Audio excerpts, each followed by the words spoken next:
Hello दोस्तों, नमस्कार दोस्तों। लेकर आ गया हूं नया वीडियो। इस वीडियो में आपको बताने वाला हूं दो सुपर स्टार गायिका के बारे में। जी हां दोस्तों, उषा यादव और खुशी कक्कर के बारे में बात करेंगे कि ये दोनों में कौन आगे हैं। जी हां दोस्तों, किसका सॉन्ग ज़्यादा बजा है और कौन आगे हैं, इस वीडियो में पूरा जानकारी और पूरा डिटेल बताएंगे। तो इस वीडियो को पूरा जरूर देखिए, बहुत ही ज़बरदस्त और सबसे अलग वीडियो लेके आ चुका हूँ। तो चलिए दोस्तों, वीडियो स्टार्ट करते हैं।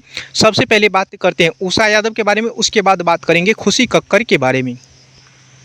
तो दोस्तों, आपको बता दूं कि उषा यादव का एक सॉन्ग सुने होंगे, डीलर कोरिया बनले बे मनवा। जी हाँ दोस्तों, डीलर कोरिया बनले बे मनवा, जो कि ये सॉन्ग 10 मिलियन को पार कर चुका है उषा यादव का, और बहुत ही ज़्यादा फैन फॉलोइंग और पहचान बनाई है सॉन्ग से उषा यादव को। उषा यादव आज के डेट में ज़्यादातर स्टेज शो ही करते हैं और इनका स्टेज शो बहुत ही ज़बरदस्त होते हैं। जी हाँ दोस्तों, उषा यादव का फैन फॉलोइंग और पहचान मैथिली इंडस्ट्री में बहुत ही ज़्यादा हो चुके हैं और आज की डेट में बहुत बड़ी सुपर स्टार गायिका बन चुकी है और एक स्टेज शो का अच्छा खासा डिमांड भी करती है उषा यादव। चलिए दोस्तों, अब बात करते हैं खुशी कक्कर के बारे में। तो दोस्तों, आपको बता दूं कि खुशी कक्कर का एक सॉन्ग सुने होंगे, बम लागतारा। जी हाँ दोस्तों, बम लागतारा ये सॉन्ग जो कि पूरे यूपी बिहार में तहलका मचा दिया। जी हाँ दोस्तों, आपको बता दूं कि ये सॉन्ग एक चैनल पर 40 मिलियन को पार कर चुका है, वैसे कई सारे चैनल पर रिलीज किया गया है। जी हाँ दोस्तों, आपको बता दूं खुशी कक्कर का सॉन्ग जो कि बड़े बड़े सॉन्ग है, बहुत सारे 100 मिलियन को भी पार कर चुका है खुशी कक्कर का सॉन्ग।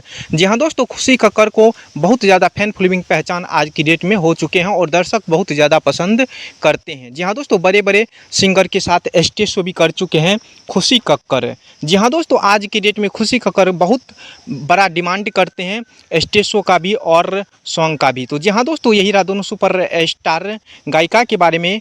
इससे आप अंदाज़ा लगा लेंगे कि कौन आगे हैं और कौन पीछे हैं। तो जी हाँ दोस्तों, यही रहा दोनों सुपर स्टार गायिका के बारे में।